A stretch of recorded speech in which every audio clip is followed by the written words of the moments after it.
మీ అందరూ అర్థం చేసుకోవాలి.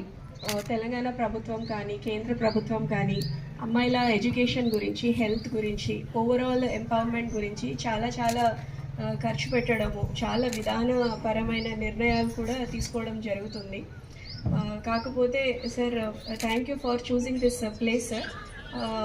ఒకటి అంటే ఇక్కడ డెఫినెట్లీ బిల్డింగ్ అండ్ ఇక్కడ ఇన్ఫ్రాస్ట్రక్చర్ డెవలప్మెంట్ అవుతుంది మీ కృషి వల్ల, మీ చొరవ వల్లనే ఇది ఇంతవరకు సాధ్యమైంది sir. Thank you so much.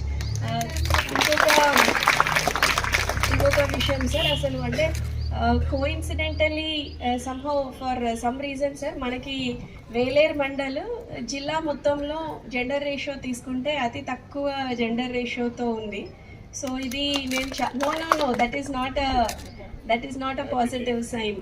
Okay, gender ratio అంటే ఏంటి అంటే, చైల్డ్ సెక్స్ రేషియో అంటే ఏంటి అంటే, ప్రతి 1000 మంది అబ్బాయిలకి ఎంతమంది అమ్మాయిలు ఉన్నారు అది కొంచెం పారామీటర్ చైల్డ్ సెక్స్ రేషియో. మనకి డిస్ట్రిక్ట్ లెవెల్లో యావరేజ్గా 932, అంటే ప్రతి 1000 అబ్బాయిలకి 932 అమ్మాయిలు ఉంటే వేలేరులో మనకి 830 ఉన్నారు. ఇంకా 100 తక్కువ ఉన్నారు అమ్మాయిలు. ఇంకా కన్సర్నింగ్గా ఉంది ఏంటి అంటే, మనకి లోక్యా తండ, శాలపల్లి విలేజెస్లో ఆ నంబర్ కాస్త 720 ఉంది. ప్రతి 1000 అబ్బాయిలకి ఓన్లీ 720 అమ్మాయిలు మాత్రమే ఉన్నారు. సో దీన్ని మేము చాలా విధాలుగా అనలైజ్ చేశాము. కొన్ని విషయాలు మాకు బయటకి వస్తున్నాయి. సో ఇప్పుడు సర్పంచెస్ కూడా మనకి వచ్చారు కాబట్టి we're requesting their cooperation also. మేము యాక్టివిటీస్ అన్నీ స్టార్ట్ చేశాము. సో మీరు కూడా కొద్దిగా కోఆపరేట్ చేయండి. చాలా వరకు ఈ పీసీపీఎన్డీటీ యాక్ట్ ఏదైతే ఉందో, అంటే మనము జెండర్ డిస్క్రిమినేషన్ చేయొద్దు అని ఒకప్పుడు, అంటే లైక్ 20, 30, 40, 50 ఇయర్స్ బ్యాక్ అబ్బాయి కావాలి అనుకోవడంలో ఏదో అర్థం ఉండేది. అప్పట్లో పేరెంట్స్ కూడా అంత ఎడ్యుకేటెడ్ కాదు అనుకోవచ్చు. అంటే ఫర్ ఎగ్జాంపుల్ నా ఓన్ ఫ్యామిలీలో కూడా మేము 3 అమ్మాయిలము, తర్వాత ఒక అబ్బాయి.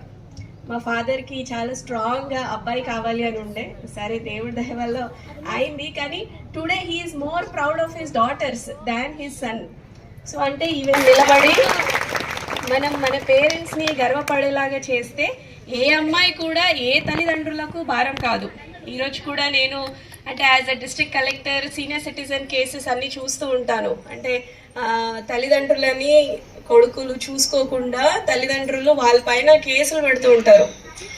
మా ప్రాపర్టీ అంటే ఆ సిచ్యువేషన్స్లో ఆల్మోస్ట్ 90% సిచ్యువేషన్స్లో అబ్బాయిలు ఆ తల్లిదండ్రులని నిర్లక్ష్యంగా వదిలేస్తున్నారు. అట్ ద సేమ్ టైం మళ్ళీ పెళ్లి చేసుకొని వెళ్ళిపోయిన అమ్మాయిలు వచ్చి మళ్ళీ తల్లిదండ్రులను చూసుకుంటున్నారు. సో ఇక్కడ ఉన్న తల్లిదండ్రులు ఉన్న వాళ్ళకి through the media also I'm telling, అంటే అమ్మాయి ఎప్పుడు ఎవరికి ఏ బర్డెన్ కాదు. అమ్మాయిని మంచిగా చదివిస్తే తనకి ఆర్థిక స్వాతంత్రం వచ్చింది అంటే తను పెళ్లి చేసుకున్న కుటుంబంని చూసుకుంటుంది, తను పుట్టిన కుటుంబంని కూడా చూసుకుంటుంది. అంత ధైర్యము, అంత కాంపిటెన్స్ అమ్మాయిలకి డెఫినెట్లీ ఉంది. సో ఇది మీరు ఇక్కడ ఉన్న అమ్మాయిలు మీరు కూడా గుర్తుపెట్టుకోవాలి. నాట్ జస్ట్ ఫైనాన్షియల్ ఫెసిలిటీస్, మీ పైన గవర్నమెంట్కి చాలా ఎక్స్పెక్టేషన్స్ ఉన్నాయి. అంటే మన అమ్మాయిలు వెళ్ళి మంచి డాక్టర్స్ అవ్వాలి, ఇంజనీర్స్ అవ్వాలి, చార్టెడ్ అకౌంటెంట్స్, పాలిటీషియన్స్ అవ్వాలి, అడ్మినిస్ట్రేటర్స్ అవ్వాలి. ఇట్లా గవర్నమెంట్కి చాలా ఎక్స్పెక్టేషన్స్ ఉంటాయి. మీరు ఎన్ని ఫెసిలిటీస్ కావాలంటే అన్ని ఫెసిలిటీస్ ఇవ్వడానికి గవర్నమెంట్ ఎప్పుడు సిద్ధంగా ఉంటుంది. మీరు మాత్రం ఎలాంటి లిమిటేషన్స్ పెట్టుకోవద్దు. ఎంబీబీఎస్కి ట్రై చేస్తే ఎంబీబీఎస్కే ట్రై చేయాలి, నాట్ బీ ఫార్మసీ.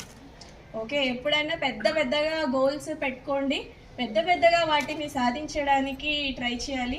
ఇక్కడ ఉన్న స్టాఫ్ కూడా మీకు మంచి స్టాఫ్ ఉన్నారు, డిస్ట్రిక్ట్ లెవెల్లో కూడా మంచి స్టాఫ్ ఉన్నారు. ఇంకే విధమైన ఫెసిలిటీస్ ఆర్ ఇంకేదైనా పాలసీ డెసిషన్స్లో కూడా ఎలాంటి చేంజెస్ కావాలి అంటే please let us know. We are there for you always.